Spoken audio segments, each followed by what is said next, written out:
This video is about self-talk and why you need to pay attention to it. So most of my life, I had this inner dialogue going on that said, you're not good enough, you can't do this, you're not smart, you're dumb, you're too fat, nobody likes you. All of these things started floating around through my head, and there was a point in time where I actually had super abusive boyfriend, and he started verbalizing all of these things to me, like if people really knew you, they wouldn't like you. You are too fat. Your boobs are too big. You smell weird. That was really a hard one to get over because I'm really clean and I pay attention to the way I smell, and I couldn't smell what he was smelling, and it was freaking me out. And what I finally realized was if you have bad chemistry, bad physical chemistry with someone, you could actually get together with them and your scent, whatever your pheromones are, they're just turned off by them. And so everything that could have gone wrong went wrong with this boyfriend. But what I realized towards the end of this relationship is that he was verbalizing all of my inner self-talk. Everything that I was really afraid of or worried about or felt bad about, it's like he was reading my mind, but instead of like to make me feel better, he was voicing all of the deep darkness that was inside of my head. It was pretty bad. But what it did was it showed me that all of those things weren't true. And I needed to fight against them, actually. And so by having an outside person say all of these things and have them coming at me, I was able to go, wait a minute, no, that's not true. Wait, that's not true either. Wait a minute, no. And so I took back who I am, truly who I am, and I started loving myself on a deeper level. And all of those bad things that I would say to myself inside of my head started going away because I shifted my self-talk. And interestingly enough, as I shifted my self-talk in how I felt about myself and the way that I would speak to myself, my outer world started changing. So the more voraciously I would love myself and say nice things to myself, the outside world would actually come back with that. And that boyfriend actually started becoming nicer the more that I loved myself. It was very strange. But it taught me how important it is to have positive self-talk and why it's so important for you to say good things to yourself. Some people think it's not right to speak nicely to yourself, and they'll be like, oh, like, I'm a bitch, or like, I'm a hoe, or whatever those things are that you want to change, and you want to take them as take them back as a good word or whatever. Your body knows, and your inner being knows who you are, and it doesn't want you to call it all those things. Even if you think you're kidding, it knows, and your subconscious doesn't know the difference between I'm just kidding and what is actually true and what's actually going on. And so if you really want to be confident, if you really want to be strong, if you want to feel open to receive love, and you want to feel worthy of love and receptive to love, then you've got to shift this inner speech and how you talk to yourself. So for also a lot of my life, I was looking outside of myself for someone to tell me that they loved me, tell me how beautiful I was, tell me I was doing a good job, telling me how important I am. And, I didn't really get that from my parents, really. So I think I was looking for that through friends and through partners. But what happened was, even if someone outside of me would tell me these things, I wouldn't believe them. It was wanting it and pushing it away at the same time. So what I eventually did when I embarked on this self-love journey was I made a list. And this list was everything I wanted in a partner. And, I wanted them to be confident, and I wanted them to be beautiful and strong and healthy and a traveler and dress nice and, treat me well. And we would go on dates and walk through the forest together, and we would sing songs, and we would, dance around the living room, and, we would cook together, and all these things. So after I was done making this list, I started checking off each one, and I would do it to myself. So I would wake up in the morning and say, I love you. It's time to start the day. Let's do this. Let's do this thing. And I would put music on. I actually made a music playlist, and, I would sing myself love songs and just start an inner dialogue with myself, like I would if I had a partner there with me.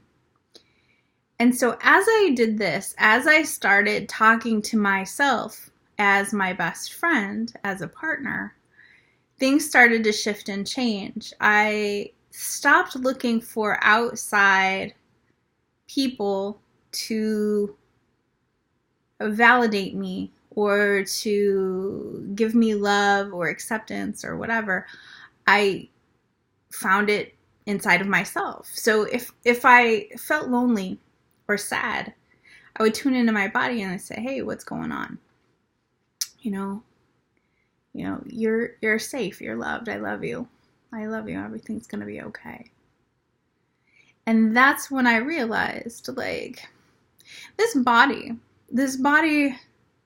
that we have is only as old as our age is, right? And our being, our spirit being is infinite. We've been around for eons, right? And so that part of us has this expansive knowing and this confidence and this grace that maybe the body doesn't have. Maybe the body is just learning how to be a human. And so as we become more compassionate towards this body that's just struggling and trying to figure out, how to live here on the planet, we start to relax a little. I think a lot of us are stressed out, and a lot of us are on guard because not only is the world difficult, but our inner thoughts are like, you're stupid, you did this wrong, and you're bad, and, all of these things that we say to ourselves, and our body's like, not oh my God, because you can't run away. There's nowhere to run when it's you that's berating yourself, right? So as you shift the things that you say to yourself and treat yourself like you would a kid, like a kid that you love or like a lot, give it a break.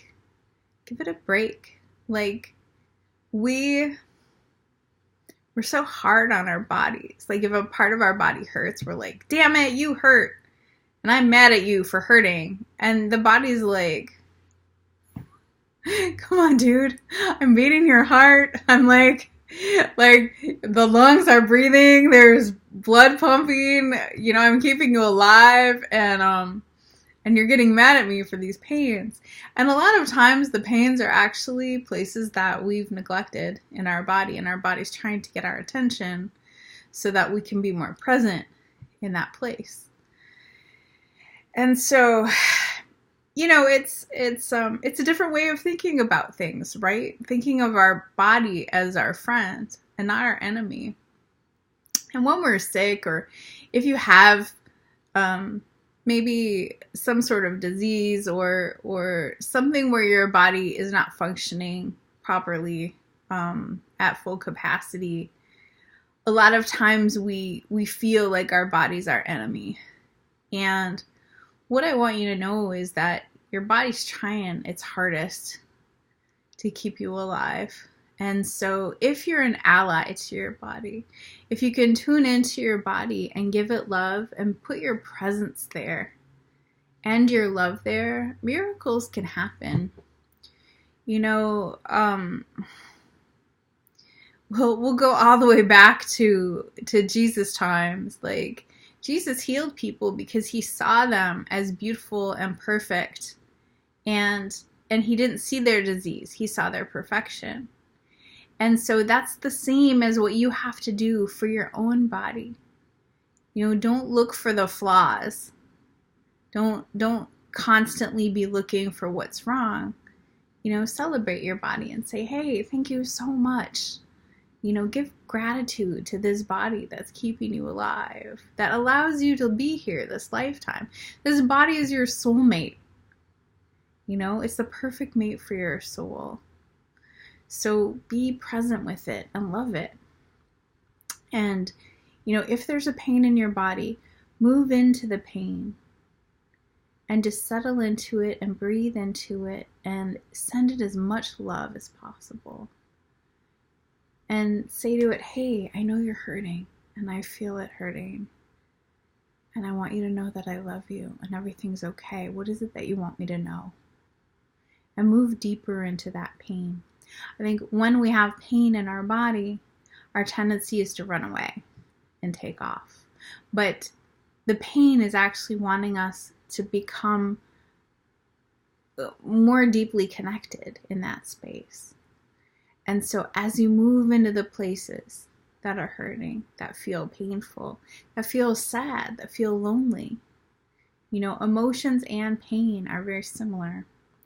It's the body's way of talking to you, because the body's not always going to say, hey, I have this issue that I would like to speak to you about.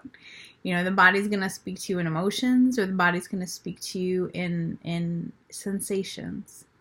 So being able to tune into your body and then, not being combative with it, but being its friend and saying, hey, what's going on?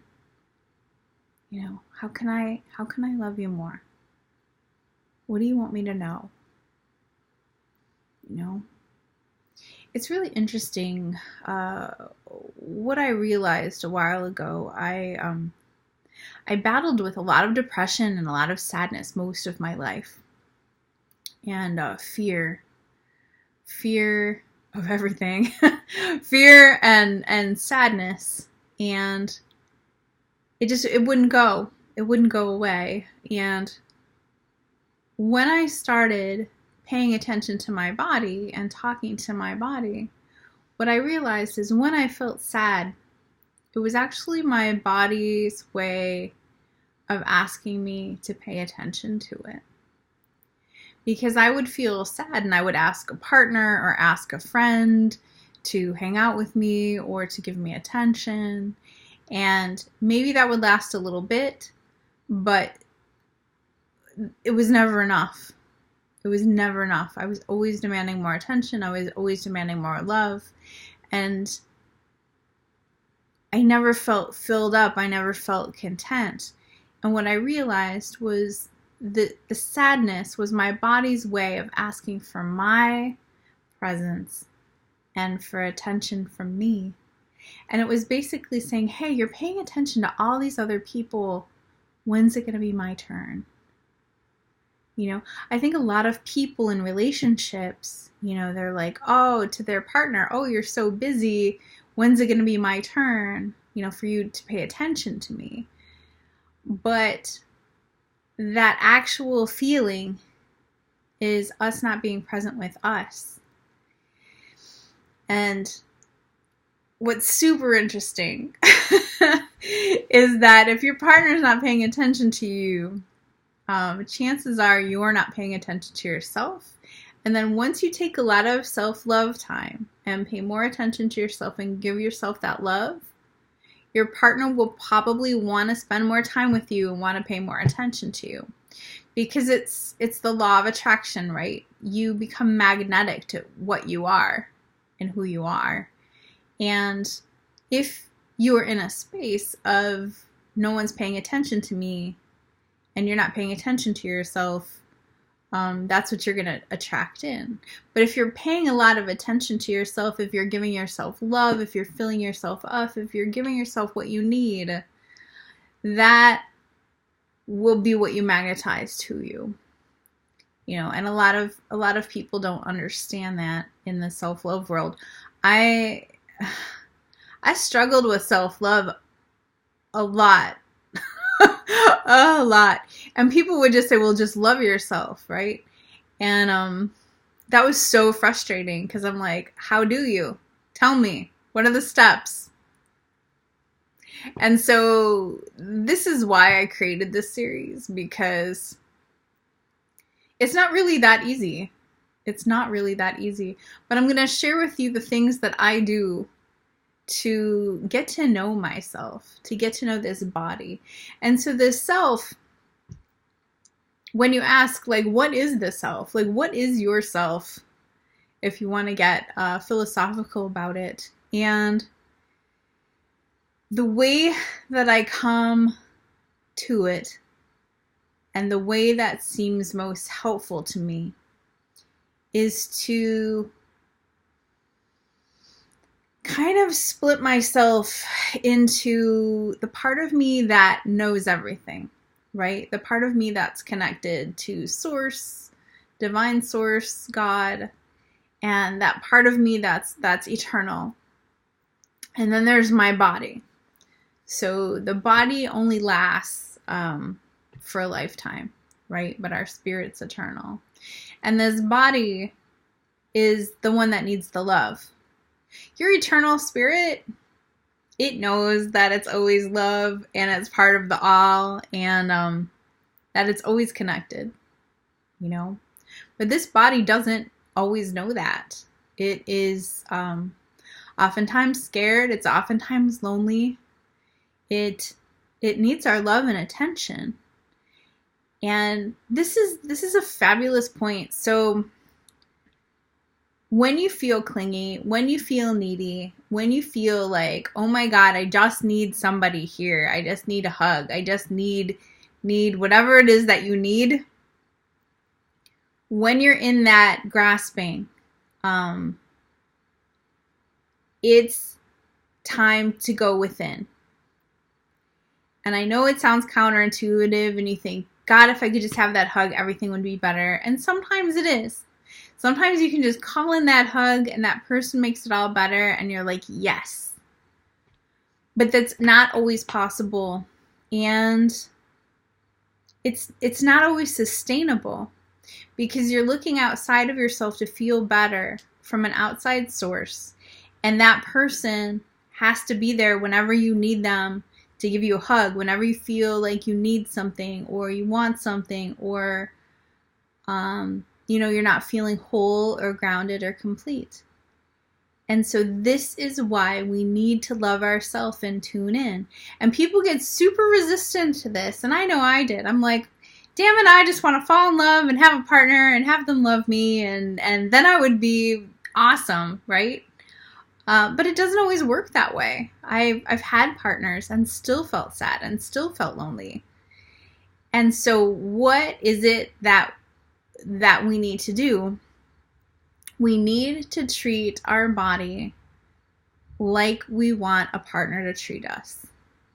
And I know it sounds like opposite land, but if you do the things that you want a partner to do for you, that's when the partner will come and do those things for you. But not unless you do them for yourself first. And it's getting yourself into the receptive mode of being able to receive it all receiving all the love, receiving all the goodness, and, getting used to it, but also moving your vibration higher and higher so that you're attracting that level of love and attention and adoration in, and it's nobody wants to hear this. Maybe you do, because it's the secret of the universe. But when you truly have that self-love, when you know what you are truly and who you are and how much love you deserve and what that feels like when you feel like you have your own back, you feel complete. And when you feel complete, you call in someone that's also complete and that wants to treat you with the love and respect that you treat yourself. There's a thing that says treat others the way you want to be treated. Well, treat yourself the way you want other people to treat you is what I'm saying right now. And I think that is, it's far more important. Because if you treat yourself with love and respect, you're going to treat other people with love and respect. And like people will say, oh, what about narcissists or, all of those other things. I don't believe that those people truly love themselves. I think that they oftentimes are in a state of lack. Like they want to show the world how great and awesome they are because they don't really believe it truly inside of themselves. So they'll oftentimes make people feel bad so they can feel better. It's a whole weird thing. But the self-love that I'm talking about, that I want you to experience for yourself, it's truly love. And love is unconditional. Like loving your body no matter what it looks like. Are you too fat? Are you too skinny? Are you too light? Are you too dark? Are you too old? Are you too young? Like, all that stuff, all the tutus. Your body is your body. And you can work with it and you can love it and you can shift the way it looks if you want to. You can create that reality for yourself.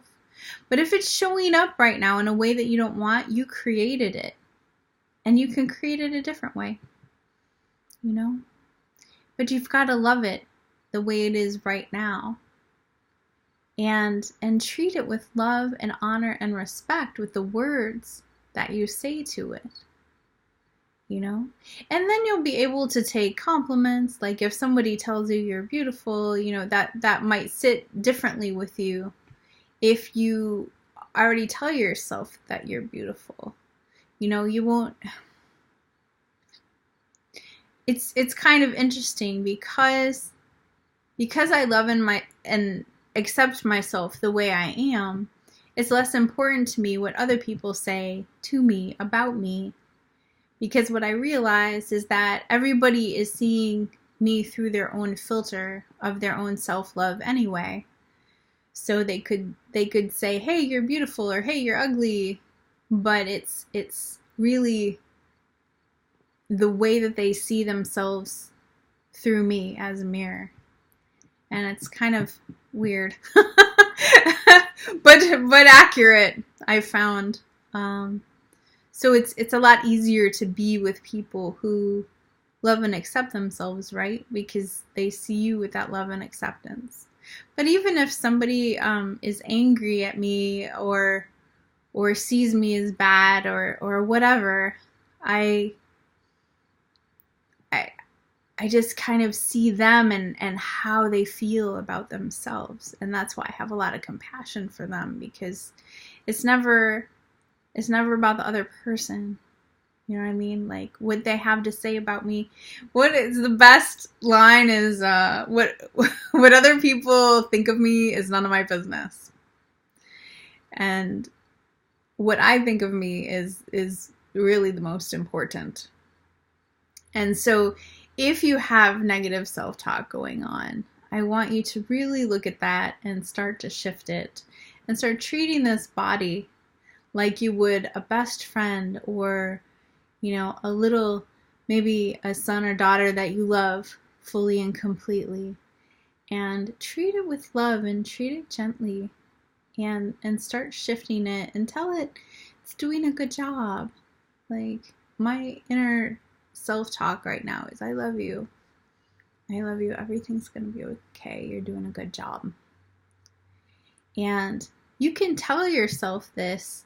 You know how many times I tell myself I love you during the day?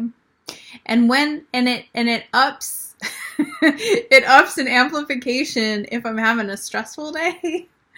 I love you. I love you. Everything's okay. I love you. I love you. Everything's going to be all right. I love you. I love you. And think about it, like, how many times do you actually need to hear I love you?